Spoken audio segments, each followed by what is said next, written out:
লাভ টর্চের গল্পে আপনাদেরকে স্বাগতম। আজকের গল্প শুরু করছি 7 নম্বর পর্ব থেকে।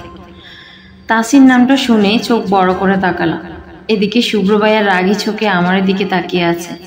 ছেলেও আর কোনো নাম পেল না, যে তাসিন নামটাই নিতে হলো। যে নামটা রেখেছে তা জানতে পারলে বেশ হতো, কিন্তু এখন কি করি? কিছুক্ষণ আগে আম্মু বলছে একটা বিয়ের প্রস্তাব এসেছে, ছেলে খুব ভালো, নাম তাসিন। তা শোনার পর থেকে আমার অবস্থা কাহিল। কি থেকে কি হয়ে গেল কিছুই বুঝতে পারছি না। গড়ে এদিক থেকে ওদিকে পায়চারি করছি, এমন সময় শুভ্র ভাইয়া এসে হাতের বাহু ধরে নিজের দিকে ঘুরালো। ব্যথায় কুকড়ে শব্দ করে উঠলাম। এতই শক্ত করে ধরেছে যে মনে হচ্ছে হাত ভেঙে পড়বে। শুভ্র ভাইয়া রাগী কণ্ঠে বলল, তাহলে উনিই তো সেই তাসিন ভাইয়া? ব্যথায় ঠোঁট চেপে বললাম, ভাইয়া লাগছে। শুভ্র ভাইয়া আরো জোরে চেপে ধরে বলল, লাগুক, আরো লাগুক। কি মনে করেছিস নিজেকে? যা মন চায় তাই করে বেড়াবি, আর কেউ কিছু বলবে না? কিছু না জেনে কিভাবে এরকম একটা অপবাদ দিতে পারে শুভ্র ভাইয়া? হ্যাঁ, আমি বলেছিলাম তাসিন ভাইয়ার কথা, কিন্তু এর মানে এই তো নয় যে আমি খারাপ কিছু করে বেড়াচ্ছি। তার কথায় রাগ মাথায় উঠে নাচছে। রেগে বললাম, যাই করে বেড়াই না কেন, হবু জামাইয়ের সাথে করেছি, আপনার কি? শুভ্র ভাইয়া রাগে কিটমিট করে বলল, হবু জামাই? এতক্ষণে হাতের বাঁধন হালকা হয়েছে। হাত ছাড়িয়ে বললাম, জি হবু জামাই। শুনেননি আম্মুর ছেলে পছন্দ? আমার কথা শুনে শুভ্র ভাইয়া যে রেগে যাচ্ছে তা তার চোখগুলো দেখেই বুঝতে পারছি। লাল টকটকে চোখগুলো থেকে যেন এক মুহূর্তেই রক্ত ঝরবে। চোখ দিয়ে যেন আমাকে জ্বালিয়ে ছারখার করছে। কিন্তু আমার কি দোষ? শুভ্র ভাইয়া না জেনেই এমন একটা অপবাদ কিভাবে দিল? কিভাবে? কিছুক্ষণ আমার দিকে তাকিয়ে থেকে শুভ্র ভাইয়া সেখান থেকে প্রস্থান করলো। শুভ্র ভাইয়া যেতেই শান্ত ভাইয়া হাজির। নিশ্চয় মেজাজের 12টা বাজানোর জন্য তার আশা। কঠিন গলায় বললাম, কিছু লাগবে? শান্ত ভাইয়া মুখ ফুলিয়ে বলল, শুনেছিলাম বিয়ের পর বোনেরা পর হয়, এখন তো দেখছি বিয়ের আগেই পর হয়ে গেছিস। রাগী গলায় বললাম, হয়েছে, বেশ করেছি, এখন ফুটো। শান্ত ভাইয়া আচরণে যাওয়ার লক্ষণ প্রকাশ পেল না।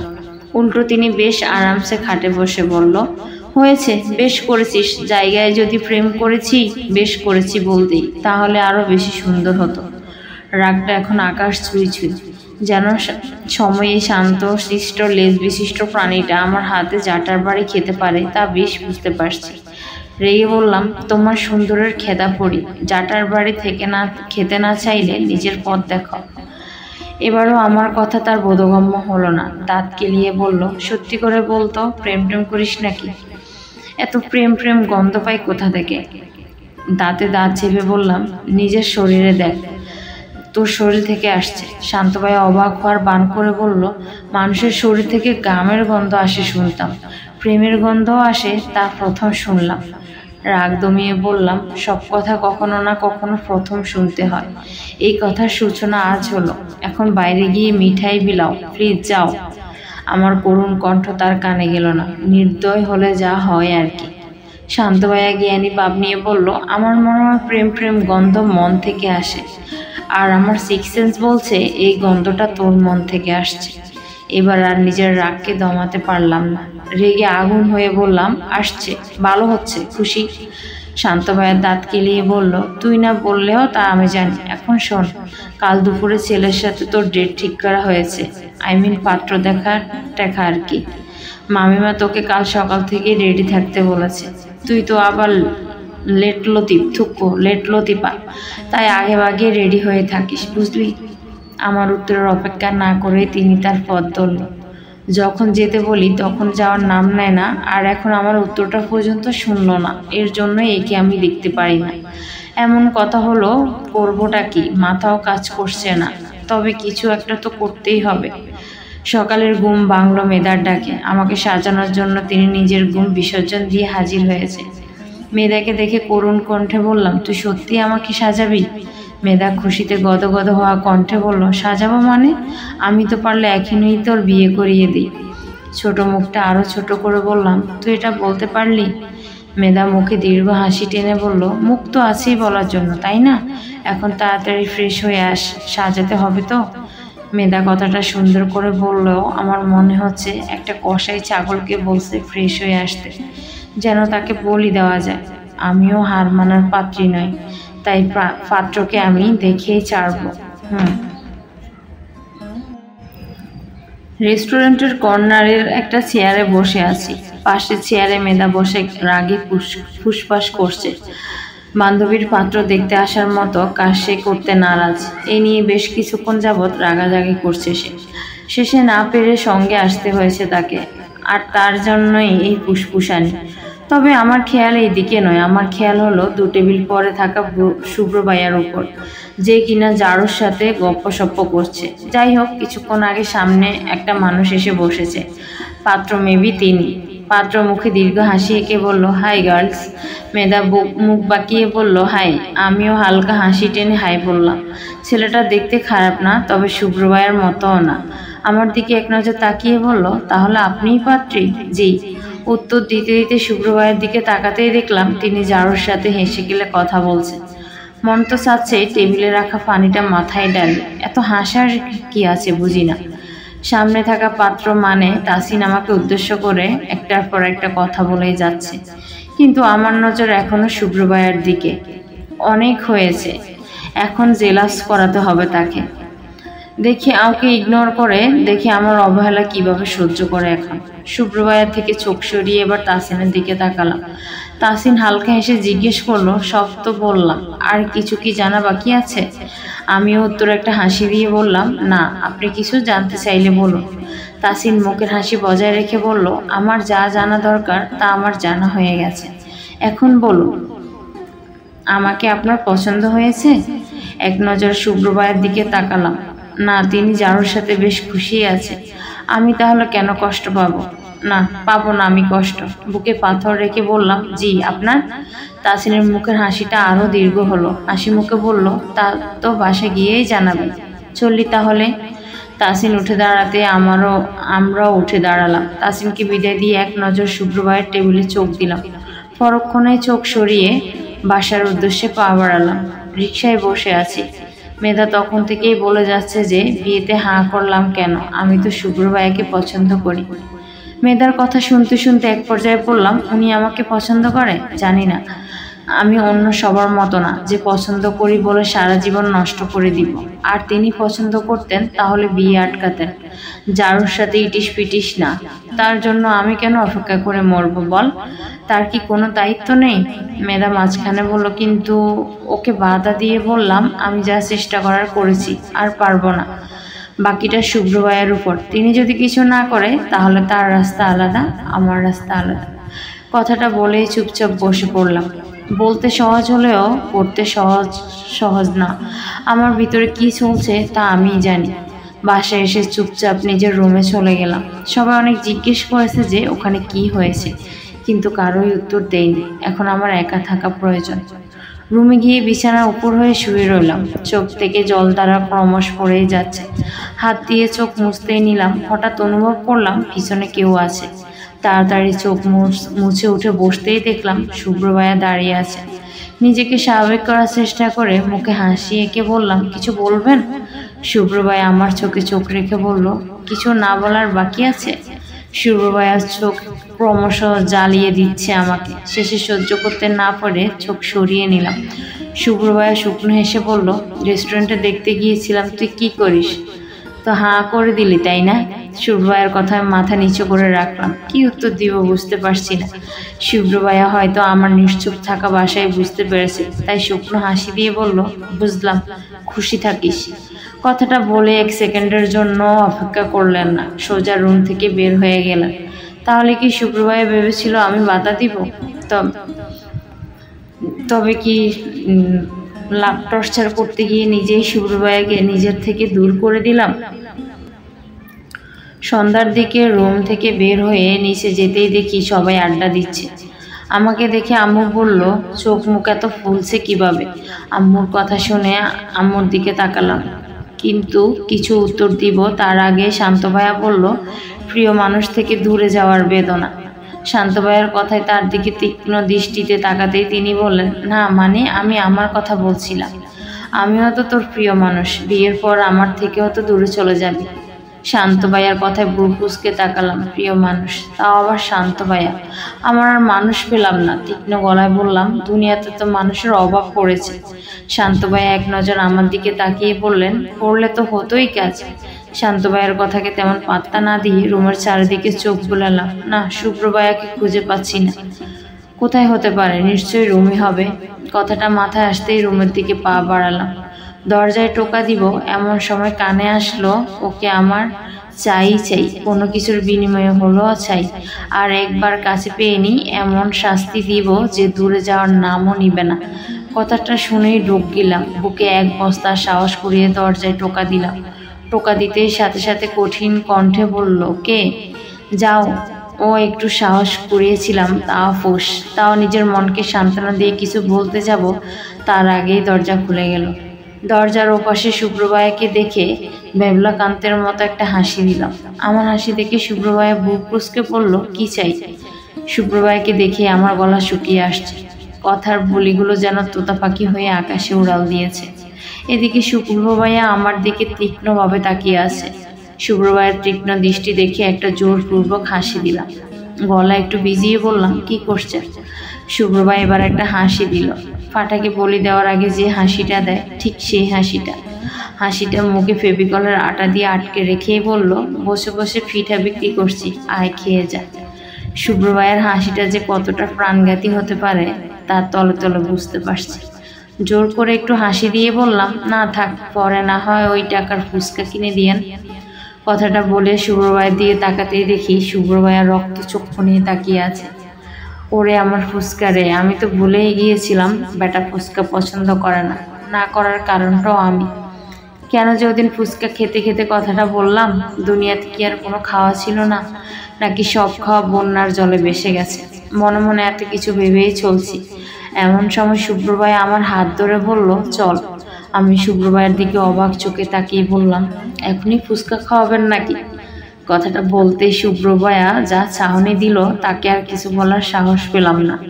শুভ্র ভাইয়া আমাকে টেনে বসার রুমে নিয়ে গিয়ে সবার সামনে দাঁড় করালো। আমাদের এইভাবে দেখে সবাই চোখ তাকিয়ে আছে।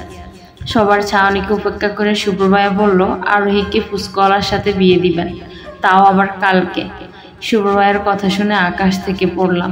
ফুচকা পছন্দ বলে ফুচকাওয়ালার সাথে বিয়ে দিতে হবে নাকি? আজব। আমার মতো সবাই যে 440 ভোল্টের ঝটকা খেয়েছে তা তাদের চেহারা দেখেই বোঝা যাচ্ছে। বিস্ময় কাটিয়ে মামনি কিছু বলতে যাবে, তার আগে তাকে থামিয়ে দিয়ে শুভ্র ভাইয়া বলল, কাল থেকে আমি ফুচকা বিক্রি করা শুরু করছি। আগের কথায় যতটা না শখ খেয়েছি, এখনকার কথায় তার চেয়েও 1000 গুণ বেশি শখ খেলাম। বাসার সবার অবস্থাও ছিল দেখার মতো। কারো মুখের থেকে কথা বের হচ্ছে না, কিন্তু এখন কথা হচ্ছে সে কি ঘুরিয়ে ফিরিয়ে আমাকে বিয়ে করার প্রস্তাব দিচ্ছে নাকি? আর যদি দেওয়া থাকে তাহলে আমার অতি সাধু পরিবার কি তা বুঝতে পারবে? যদি বুঝতে পারেও তাহলে কি বিয়েটা দিবে? আল্লাহ, কত টেনশন! এত টেনশন এখন কোথায় রাখবো? তাই ভেবে আমার অবস্থা খারাপ। চিন্তার সাগরে ডুবে যাচ্ছি। এখন এমন সময় মামিমণি বলল, তাহলে তো ভালোই হয়, তুই ফুচকাওয়ালা আশেপাশে যদি কোনো ভালো ফুচকাওয়ালা পাস তাহলে আমাদের বলিস। বলে না, চোর চোর মামতো ভাই, তেমনটাই। বোনকে এত আদর করে যে ভালো জামাই খুঁজতে নিজে ফুচকাওয়ালা হয়ে যাবে, আহা কত ভালোবাসা, দেখি মনটা জুড়িয়ে যায়। তাহলে এটাই কথাই থাক, তুই ভালো ফুচকাওয়ালা পেলে বলিস, আমরা নিজে গিয়ে কথা বলবো, আমার আদরের মেয়ে বলে কথা। মাইমনি জবাব শোনার পর শুভ্র ভাইয়া যা ফেস করেছে তা দেখে দম ফাটানো হাসি আসছে। কিন্তু এখন হাসলে যে সব রাগ আমার উপর দিয়ে যাবে তা ভালোই বুঝতে পারছি। আমার চাপা হাসি দেখে শুভ্র ভাইয়া বলল, এখানে হাসির কি আছে যে বান্দরের মতো হাসছিস? আমি বুকুসকে বললাম, কি বললেন? আমি বান্দরের মতো হাসি? শুভ্র ভাইয়া তবার ভঙ্গি করে বলল, তবা, তুই বান্দরের মতো কেন হাসবি? তুই তো বান্দরনির মতো হাসছিস। কথাটা বলে হাসিতে ফেটে পড়ল। সাথে সাথে পুরো ঘর ভর্তি লোক হেসে চলেছে। আমি রাগে মুখ ফুলিয়ে বললাম, আমি এমন ফুচকাওয়ালাকে বিয়ে করব, তাও আবার কালকের মধ্যেই। সবাই পাত্র খোঁজা শুরু করো। সবাই এখন হেসেই চলেছে, কেউ আমার কথাকে পাত্তাই দিচ্ছে না দেখে রেগে চলে এলাম। এই শুভ্র বিলাইকে দেখে ছাড়বো। ঘুম থেকে উঠেই বড়সড় ধাক্কা খেলাম। শুভ্র ভাইয়া দরজার কাছে গলা উঁচু করে বলছে, আমার নাকি বিয়ে, তাও ফুচকাওয়ালার সাথে। জীবনে এত কথা বললাম, কেউ সিরিয়াস নিল না, আর এবার একবার রেগে বললাম না বলতেই সবাই মেনে নিল। নিশ্চয় শুভ্র ভাইয়ার কারসাজি। এখন দেখেন আরোহীর কার নাম। আহারে, ফুচকাওয়ালার জন্য কষ্ট লাগছে, তার কপালে আজকে শুভ্র ভাইয়ার হাতের মার খাওয়া লেখা আছে। কথাটা ভাবতেই লাফিয়ে লাফিয়ে আম্মুর কাছে গেলাম। আম্মু মামিমনির সাথে কি নিয়ে জানি আলাপ করছে, দূরে শুভ্র ভাইয়াও আছে। গলার আওয়াজ একটু উঁচু করে বললাম, আম্মু। আম্মু বুক কুচকে বলল, কি সমস্যা? আম্মুর কথায় আমি মুখে লাজুক হাসি এনে বললাম, মেহেদি লাগাবো। আমার কথা আম্মুর বুক কুচকানো ব্রু আরও কুচকে গেল। শুভ্র ভাইয়াও আমার দিকে তাকিয়ে আছে। আমি সেদিকে পাত্তা না দিয়ে আম্মুর দিকে তাকালাম। আম্মু তীক্ষ্ণ দৃষ্টিতে আমার দিকে তাকিয়ে বলল, তুই তো ঈদও মেহেদি দিস না, এখন কি হলো? আমি শুভ্র ভাইয়ের দিকে আর চোখে তাকিয়ে বললাম, শুভ্র ভাইয়া তখন বলছিল আমার নাকি বিয়ে, তাই ভাবলাম একটু লাগাই। আমার কথা শেষ না হতেই শুভ্র ভাইয়া কাশতে লাগলো, মনে হচ্ছে যেন এখন দম বন্ধ হয়ে যায়। তার অবস্থা দেখে আম্মু বলল, ছেলেটার হঠাৎ কি হলো? আরোহী জলদি পানি দে। আমি পানি আনার জন্য পা বাড়াতেই শুভ্র ভাই আমার পাশে এসে দাঁড়িয়ে বলল, চল আমিও যাই। আমি ব্রু কুচকে তাকাতেই শুভ্র ভাই আমাকে টেনে আমার রুমে নিয়ে গিয়ে দরজা লক করে দিল। আমি ব্রু কুচকে বললাম, হচ্ছেটা কি? শুভ্র ভাই আমার কাছে এসে দাঁড়িয়ে বলল, তুই বল তোর কি হয়েছে? আমি এবার মুখে হাসি এঁকে বললাম, আমার আবার কি হবে? শুভ্র ভাইয়া ব্রু কুচকে বলল, আগে তো আমার পিছনে ঘুরতি, এখন এমন করছিস কেন? সবসময় আমি ঘুরবো আর নিজে মজা নিবে? ভালোই।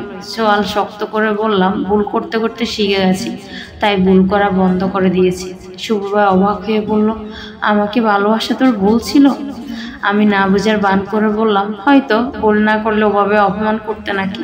আর আপনি তো বলতে যে বাচ্চা মেয়ের সাথে প্রেম করে মজা নেই, এখন আমি বলি বুইড়া বাটার সাথে প্রেম করে মজা নেই। শুভ্র ভাইয়া বুড়ো কুচকে বলল, আমি বুইড়া? আমি অন্যদিকে তাকিয়ে বললাম, নয়তো কি? শুভ্র ভাইয়া চোখ মুখ শক্ত করে তাকিয়ে আছে। তাকে কিছু বলতে না দিয়ে বললাম, এখন এসব কথা বাদ দেন তো, সামনেই কাশেমের সাথে আমার বিয়ে। শুভ্র ভাইয়া অবাক চোখে বলল, কাশেমকে? আমি মুখে লাজুক হাসি নিয়ে বললাম, আমার ফুচকাওয়ালা জামাইয়ের নাম আমি কাশেম রাখবো।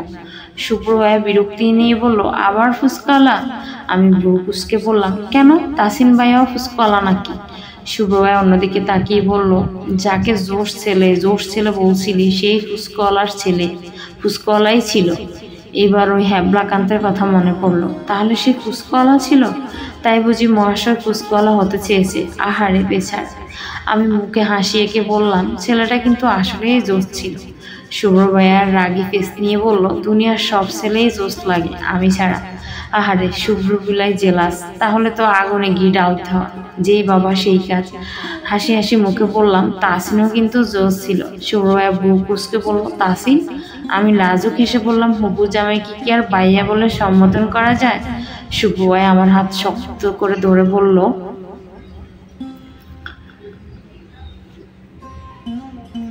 তোর বাইয়াকে দেখাচ্ছি, চল। শুভ্র ভাই আমাকে টেনে সবার সামনে নিয়ে দাঁড় করালো। কোনো প্রকার বনিতা ছাড়াই বলল, মম কাজী ডাকেন, আমি এখনই বিয়ে করব। শুভ্র ভাইয়ের কথা আকাশ থেকে পড়লাম, বিয়ে এখন? কিভাবে কি? আর আমাকে একবারও জিজ্ঞেস করলে না? করবো না বিয়ে? শুভ্র ভাইয়ের কথা শুনে মামিনী অবাক চোখে বলল, বিয়ে করবি এখন? কেমনি কি? শুভ্র ভাই কঠিন গলায় বলল, আমি আর কিছু শুনতে চাই না, আমি কাজীকে কল করছি, এখনই চলে আসবে। কল করেও ফেলছো? কিন্তু কখন? আল্লাহ, এখন কি এগুলো বাবার সময়? কিভাবে বিয়ে আটকাবো তা বাপ। মাইমনি ভ্রুকুচকে বলল, পুতুল বিয়ে পেয়েছিস নাকি? আর কনেকে? আর কিছু বলার আগে কাছে এসে হাজির শুভ্র ভাই আমার কাজীকে বসিয়ে আম্মু আর মামিমনি আমার বিয়ে করছি। আম্মু অবাক হয়ে বলল, আমরা মানে? শুভ্র ভাইয়া সোজাসুজি বলল, আমি আর আরোহী। মাইমনি বিস্ময় নিয়ে বলল, তোরা তো দেখছি সুপার ফাস্ট। আমি তো এই নিয়ে ভাবছিলাম, আর তোরা কর্ম করে ফেলছিস, বাহ। শুভ্র ভাইয়া মুচকি হেসে বলল, এটা আরোহীর প্ল্যান। এবার আকাশ কি মহাবিশ্বের সবচেয়ে উঁচু যে জায়গায় আছে সেখান থেকে পড়লাম। বিয়ে করবি ভালো কথা, আমাকে ফাঁসাচ্ছিস কেন? আম্মুর দিকে তাকাতে একটা ডোক গিললাম। আম্মু আমার দিকে গম্ভীর চোখে তাকিয়ে আছে। আমি কিছু বলতে যাব, তার আগে আম্মু বলল, আগে বিয়েটা হোক, তারপর তোকে দেখছি। কথাটা বলেই বিয়ের পিঁড়িতে বসিয়ে দিল। কবুল বলল না করে শেষে আম্মুর দমকে আর শুভ্র ভাইয়ার চোখ রাঙানি দেখে বলেই দিলাম,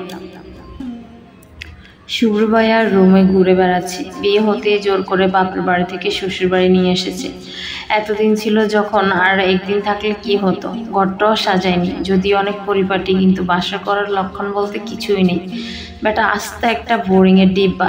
এখন তো মনে হচ্ছে একটা আনরোমান্টিক বিলাইকে ভালোবেসেছি। পুরো জীবন তেজপাতা করে দিল। মনে মনে বকে চলছি, এমন সময় শুভ্র ভাইয়ার আন্টি দরজায় টোকা দিয়ে ভিতরে ঢুকলো। বিলাই তাহলে আদব কায়দা শিখেছে। টোকা দিয়ে ভিতরে ঢুকতেই কাছে গেলাম। শুভ্র ভাইয়া কিছুটা দূরে গিয়ে বলল, এসব করা লাগবে না, আমার পছন্দ না। ব্রুকুসকে বললাম, কি পছন্দ না? শুভ্র ভাই ইতস্ত হয়ে বলল, ওই যে পা ধরে সালাম করা। শুভ্র ভাইয়ের কথা শুনে আকাশ থেকে পড়লাম। যেখানে বিয়ে করতে চাইনি সেখানে এসব করব? আর এভাবেও আল্লাহ ছাড়া অন্য কারোর সাথে মাথা নিচু করা আমার পছন্দ না। ব্রুকুসকে বললাম, আমি এসব করতে যাব কেন? শুভ্র ভাই এবার কাছুমাছু করে বলল, না মানে বাঙালি মেয়েরা করে তো, তাই বললাম আর কি। আমি ভাব নিয়ে বললাম, সবাই করে দেখে আমারও করতে হবে নাকি? আর এভাবেও আমি সবার চেয়ে আলাদা, সো এসব আমার দ্বারা আশা করবা না। শুভ্র ভাইয়া কিছুক্ষণ চুপ থেকে বলল, বুঝলাম, এখন পড়তে বসো। পড়তে বসার কথা শুনে মাথায় আকাশ পড়ে যাওয়ার অবস্থা। অবাক হয়ে বললাম, বাসর রাতে কেউ পড়ে নাকি? কথাটা শুনে শুভ্র ভাইয়ের চেহারার রূপ পাল্টে গেল। আমার দিকে তাকিয়ে দুষ্ট হাসি দিয়ে এগোতে লাগলো। তাকে কাছে আসতে দেখে আমি পিছনের দিকে যেতে লাগলাম। এক কদম দু কদম করে শেষে পিঠ দেওয়ালে গিয়ে ঠেকলো। পিছনে আর যাওয়ার জায়গাও নেই দেখে ডোক গিললাম। শুভ্র ভাই আমার থেমে যাওয়া দেখে একদম আমার কাছে এসে থামলো। মাঝের দূরত্ব অনেক কমে গেছে। শুভ্র ভাইয়ের নিঃশ্বাসের শব্দ স্পষ্ট শুনতে পাচ্ছি। মন আমার দুপ দুপ করছে, দম বাড়ি হয়ে এসেছে।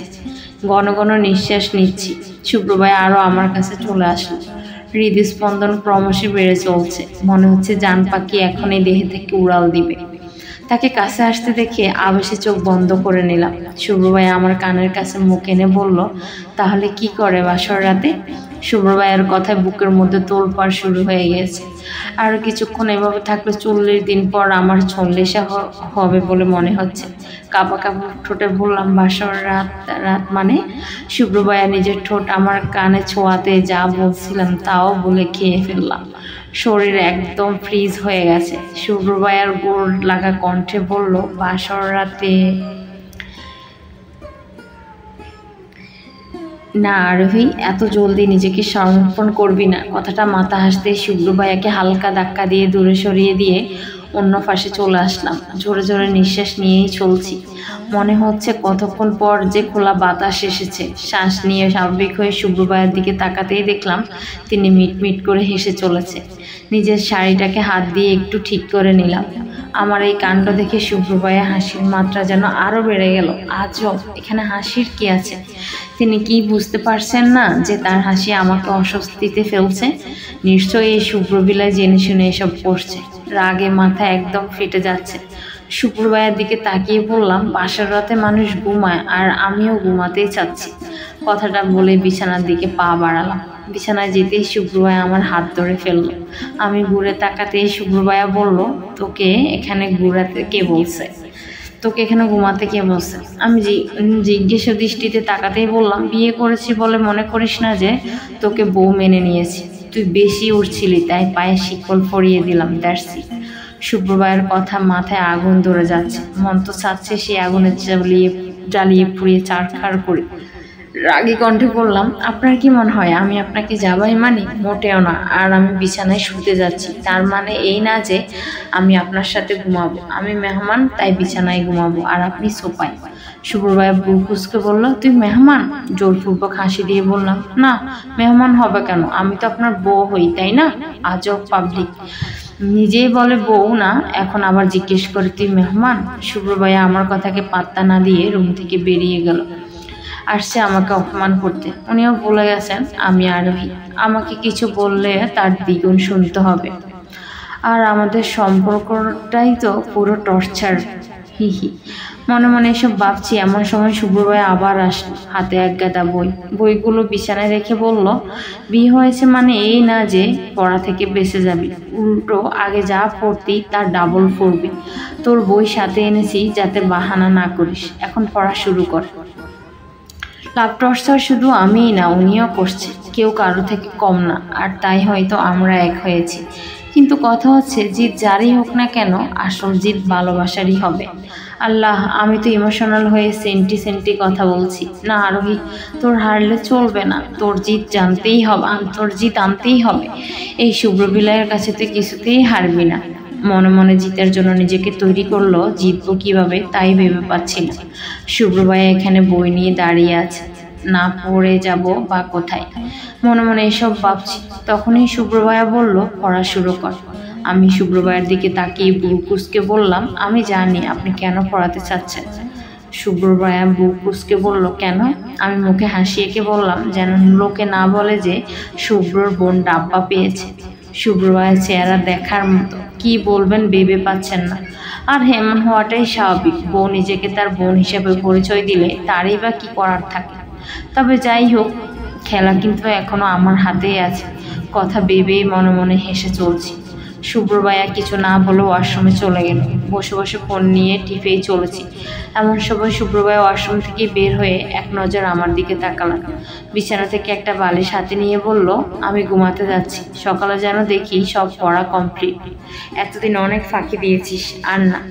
কথাটা বলে শুভ্র ভাইয়া সোফায় গিয়ে শুয়ে পড়ল। আমি এখন কি করব তাই ভেবে পাচ্ছি না। কেন জানি না, মনে অজানা ব্যথা অনুভব করছি। সবকিছু কেমন যেন অগোছালো হয়ে পড়েছে। এভাবে আমাদের বিয়েটা না হলেও পারত।